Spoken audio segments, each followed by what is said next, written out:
Comment réussir son entretien d'embauche? C'est une question qui est très posée de la part, que ce soit de la part des étudiants ou de la part des personnes qui ont déjà fini l'université, qui sont dans le monde du travail. Peut-être que tu as déjà passé beaucoup d'entretiens, peut-être que au début tu vas commencer, tu as posé tes CV à gauche, à droite, alors tu te demandes comment bien te préparer à ces interviews-là pour réussir et être embauché par l'entreprise. Si ce sont des questions que tu te poses, alors sois le bienvenu sur cette vidéo parce que je vais te donner toute la méthode, tout le technique vraiment qui sont pratiques, qui sont vraies, que tu peux suivre, que tu peux mettre en place pour que tu puisses réussir efficacement à tes entretiens d'embauche, que ce soit auprès des entreprises de l'État, les entreprises privées, que ce soit des multinationaux, peu importe là où tu vas aller.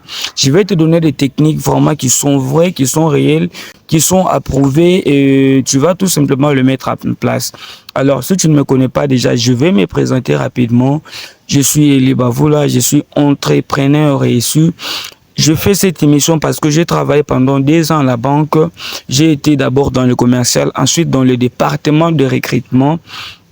J'ai donc participé à sélectionner des dossiers des candidats et après au processus d'interview. Je connais beaucoup de réalités, des choses qui ont fait en sorte qu'il y a des gens qu'on éliminait et des personnes qu'on ne va jamais embaucher alors qu'ils sont licenciés, alors qu'ils ont des compétences, des personnes qui commettent des erreurs, que ce soit sur leur CV, que ce soit pendant la présentation d'une interview. Donc, je vais t'éviter toutes ces erreurs-là pour que tu ne puisses pas aller d'une interview à l'autre et sans que tu puisses réussir à obtenir un poste. La deuxième des réalités que tu vas connaître, c'est le fait que chez nous en Afrique, la main-d'œuvre est trop abondante. Il y a une main-d'œuvre immense, les gars. Une ville comme Kinshasa, en RDC, reçoit par année plus de 50 000 nouveaux licenciés qui vont tous aller chercher du travail aux mêmes endroits. Chez les entreprises de télécommunications, chez des banques, chez les entreprises de l'État. On reçoit tellement de dossiers à la banque. Lorsqu'on arrivait à libérer 5 places et qu'on lançait 5 offres dans le média, on recevait normalement 2000 dossiers. Et on prenait le temps de sélectionner les dossiers, de faire passer des interviews aux gens, jusqu'à ce qu'on arrive à retenir seulement 5 personnes, parce qu'au départ il n'y avait que 5 postes, il n'y avait pas moyen de faire autrement. Tu vois, donc c'est pour te dire que le fait que tu aies un diplôme d'université ne te garantit pas nécessairement que tu auras du coup un boulot, que tu sois licencié en droit, en économie, en médecine, que tu aies je sais pas moi quel doctorat ou quel master. Être sélectionné, c'est quelque chose qui demande vraiment d'être bien préparé à cela. Là, c'est la deuxième des choses. La troisième des choses que tu dois savoir, c'est le fait que les gens qui viennent souvent en entretien commettent beaucoup d'erreurs. Alors, raison pour laquelle je vais te prier de rester jusqu'à la fin de cette vidéo. Regarde vraiment du début jusqu'à la fin pour que tu arrives à connaître tout ce que je vais détailler afin que lorsque tu seras appelé par une entreprise prochainement pour passer une interview, que tu puisses tout simplement réussir cette interview-là, que tu aies ton contrat et que tu commences à travailler et à y gagner de l'argent, les gars. La première des choses à faire, lorsque tu as bien fait ton CV, lorsque tu as posé ton CV, l'entreprise t'appelle. On te dit que venez demain, disons, à 8h30 pour passer l'interview. On te donne l'adresse où tu vas passer cette interview-là. La première des choses que tu dois faire, ce sont des éléments que moi j'appelle des préalables, des choses que tu dois faire avant même d'aller répondre à cette invitation-là. Tu fais ces choses-là, il y a des choses que tu dois faire pendant l'interview et il y a des choses que tu dois faire après l'interview, les gars. Parlons maintenant des choses à faire avant. La première des choses que tu dois faire avant même d'aller répondre à cette invitation d'interview, c'est de faire des recherches sur l'entreprise. Je te donne un exemple. On t'appelle chez Orange Kenya ou Orange Togo, Orange Sénégal, je sais pas moi, ou MTN ou Vodacom. Disons tout simplement une entreprise de télécommunications. On t'appelle pour aller passer une interview. Premièrement, toi, tu n'as jamais travaillé dans le télécom. Tu es peut-être juste expert, disons, tu as une licence en informatique ou en réseau. Mais tu ne sais pas vraiment comment fonctionnent les histoires dans les télécoms. Tu pars comme ça. On va te demander des questions qui sont liées à leur secteur. Et comment tu vas y répondre? Donc, au préalable, prends le temps de te renseigner sur l'entreprise en question. Tu dois connaître les origines de l'entreprise, son évolution, le but de cette entreprise-là, les produits qu'il met sur le marché. Tu dois connaître même les politiques, voire même les politiques de recrutement au niveau de cette entreprise-là. Tu dois connaître toutes, voire même les échecs passés de l'entreprise. Donc, tu dois montrer de l'intérêt. Apprends déjà des informations de base, des informations qui sont capitales pour l'entreprise, parce que lorsqu'on va y aller, il est fort possible qu'on te pose des questions sur cela, et si tu ne sais rien, ben tant pis pour toi, tu vas perdre. La deuxième des choses que tu dois faire lorsque tu te prépares pour ton interview, c'est de bien comprendre de la description du poste. Lorsque les entreprises lancent les offres pour tel poste, on décrit le poste, on met des compétences dont on a besoin, on met même le timing du travail, tout. Tu dois apprendre, avant même d'aller en interview, à connaître tout ce qu'il y a comme détail sur la description du poste, parce que les questions même qu'on va te poser seront liées à la description de ce poste-là. On va te demander, par exemple, tu dois connaître les compétences que l'entreprise demande pour occuper ce poste-là. Tu dois connaître aussi, par exemple, les tâches qu'on va te donner à tes postes-là. Tu dois connaître les heures du travail. Quelles sont les heures auxquelles tu vas travailler pour tes postes-là. Tu dois connaître même le lieu où tu vas travailler. Tu dois prendre suffisamment d'informations. Lis bien la description de ces postes-là avant d'aller à une interview. Tu dois être sûr que tu es en mesure de leur fournir toutes ces compétences-là ou ces services-là. Si tu n'es pas en mesure de fournir ça, ça sert à rien d'y aller. La troisième des choses que tu dois faire, renseigne-toi auprès des employés de cette entreprise-là sur la façon dont l'entreprise interviewe le nouveau. C'est une erreur que je voyais trop chez des personnes qui venaient faire des interviews avec nous à la banque. La personne vient, il ne sait absolument rien sur la façon dont on organise les interviews à la banque, des questions qu'on pose sur l'économie, les comptes en banque, la fiscalité, tous ces détails-là. La personne a travaillé dans le secteur des transports, il vient avec ça, il pense qu'on va lui demander tout ça. Non. Premièrement, parle avec les anciens employés. Je dois m'attendre à quoi? Quelles sont les questions qu'on pose? Je dois me préparer. Ça va te permettre d'avoir un peu d'informations sur les postes et de savoir sur quoi tu peux te canaliser. Tu risques de beaucoup plus préparer d'autres matières alors qu'on demande d'autres choses. Ça, c'est donc, tu dois poser des questions aux anciens employés. Là, maintenant, je te donne les exemples et les questions qui sont le plus posées durant une interview d'embauche. La première catégorie que l'entreprise va poser ou la personne, l'intervieweur, c'est de chercher à te connaître tes études, connaître tes compétences. On va te dire, parle-moi de toi. Qu'est-ce que tu sais faire? On va te demander quelles sont tes forces et tes faiblesses dans le monde d'entrepreneuriat, dans le monde du salariat. On va te demander pourquoi tu veux travailler dans cette entreprise-là. Pourquoi tu veux occuper ces postes-là. On va te poser des questions du genre. Donc, prépare-toi bien avant à ces genres de questions. Le jour où tu viens, tu sais comment répondre à ces genres de questions.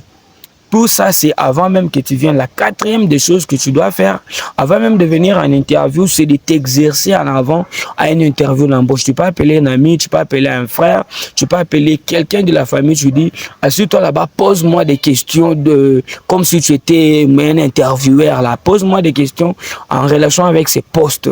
Tu t'exerces là, c'est une façon pour toi d'essayer de te mettre à l'aise déjà. Donc, exerce-toi, assimile les entretiens d'embauche. La cinquième des choses à faire, prépare des questions à poser à l'intervieweur en avance.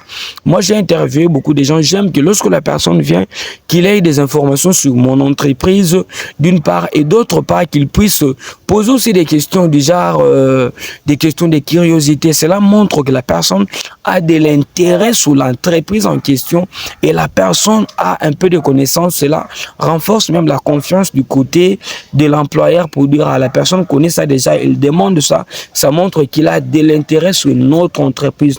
La dernière des choses que tu dois faire avant de venir en interview, c'est de bien préparer ton apparence légale. Prépare bien ton apparence, prépare bien ta présentation. Tu viens passer une interview, tu viens en polo, tu viens en jean, ça marche pas. La plupart des employeurs, ils vont même te refuser en te voyant. Mets-toi en tenue de ville, veste, cravate, pantalon, tissu, toutes ces machins-là bien enfilés. Ça montre des sérieux que tu mets dans la chose. Et le dernier conseil que je te donne avant de passer ton interview, c'est d'arriver à l'heure. Viens à l'heure. Si on dit 8h30, arrive déjà à 8h. C'est pour échapper aux embouteillages. Ça donne une très mauvaise impression. On dit l'interview soit à 8h30, toi tu viens à 9h. Pour beaucoup d'entreprises, on va déjà t'écarter dès le départ. Maintenant, parlons de ce que tu dois faire pendant l'interview. La première des choses que tu dois faire, en tout cas, c'est une erreur que je vis chez beaucoup de gens qui viennent passer des interviews. C'est qu'il est stressé. Les autres, ils vont se montrer désintéressés. Ça veut dire il est là, il répond à des questions comme s'il n'est pas là. Les autres, ils vont se montrer très intéressés par l'entreprise, au point qu'il va même vous supplier de vous donner le job du genre, moi j'ai des problèmes, j'ai besoin d'argent, s'il vous plaît, engagez-moi. Ça marche pas, les gars. On n'engage pas les gens par pitié. On engage parce que tu as un profil qui convainc les gens. Donc, je vais te donner des astuces, des choses que tu dois faire en plein moment d'interview pour que ton employeur ou ton intervieweur puisse te retenir. La première des choses que tu dois faire, c'est de te mettre à l'aise. Ton apparence est propre, on te dit, entrez madame, asseyez-vous. Tu entres, tu t'assois à l'aise, calme. Tu n'es pas stressé, tu ne commences pas à faire des signes au visage là, comme quelqu'un qui panique, tu es à l'aise. Ta façon de t'asseoir déjà calme et posée, voire même ta façon d'être gentil. Quand tu entres dans le bureau de quelqu'un, il faut être gentil, saluer les gentiment. Bonjour madame, vous allez bien? Bonjour monsieur, vous allez bien? Et tu t'arrêtes là. C'est la première des choses. Sois calme, sois à l'aise. Ne te montre pas trop en besoin, on risque de penser que tu viens pour arnaquer la boîte. Ne te montre pas aussi désintéressé, sois juste au juste milieu, fais l'équilibre, c'est tout. La deuxième des choses que tu dois faire, c'est d'écouter attentivement. C'est l'erreur que je vois chez beaucoup de gens qui viennent en entretien. Ils n'écoutent pas.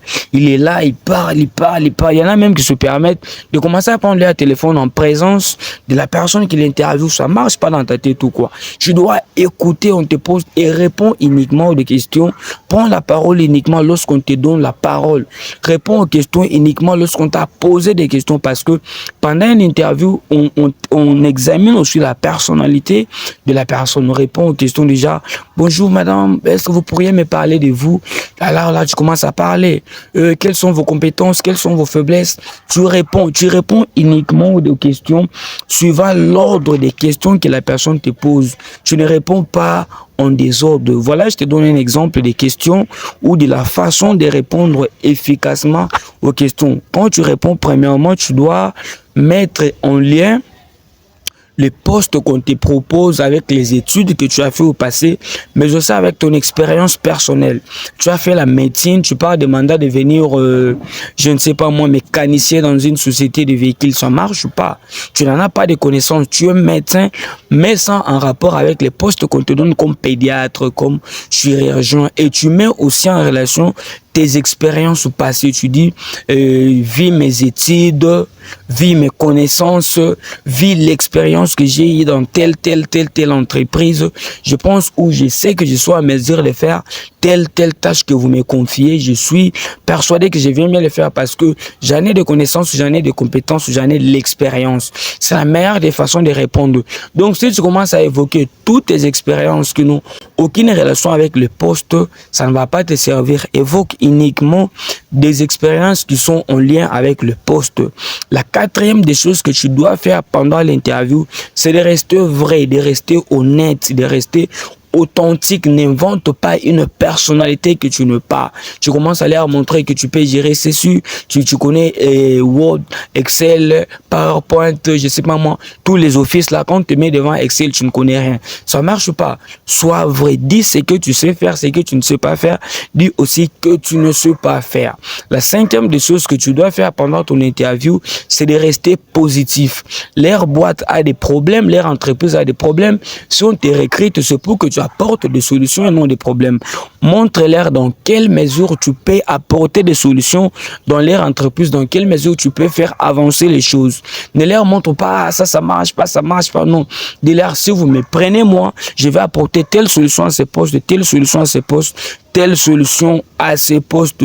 Le sixième ou le conseil que je te donne pendant, ou des choses que tu dois faire pendant ton interview, c'est de maîtriser ton langage corporel et gestuel, les gars.